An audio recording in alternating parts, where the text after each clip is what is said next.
سورہ النساء کی آیت نمبر 64۔ اگر یہ لوگ ظلم کر بیٹھے تھے اپنے آپ پر تو اے حبیب مکرم آپ کے پاس حاضر ہوتے۔ حضرت علی رضی اللہ تعالیٰ عنہ فرماتے ہیں کہ نبی کریم علیہ السلام کے وصال کے 3 روز بعد ایک اعرابی دیہاتی آدمی ہمارے پاس آیا، اور جب اس کو معلوم ہوا کہ میرے آقا کا وصال ہو چکا، شدت غم اور دکھ سے حضور پاک صلی اللہ علیہ وسلم کے مزار اقدس پر وہ شخص گر پڑا۔ قبر پاک کی خاک اپنے سر پر اس نے ڈالی اور پھر عرض کرنے لگا، اے اللہ کے رسول، جو آپ نے فرمایا ہم نے سنا، جو آپ نے رب سے سیکھا ہم نے آپ سے سیکھا۔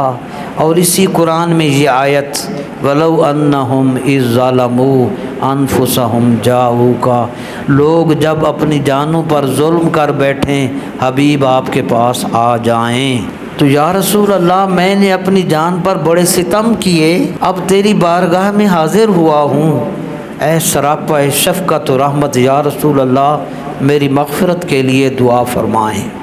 فنودی من القبر انہ قد غفر لک، قبر مبارک سے آواز آئی تجھے بخش دیا گیا ہے۔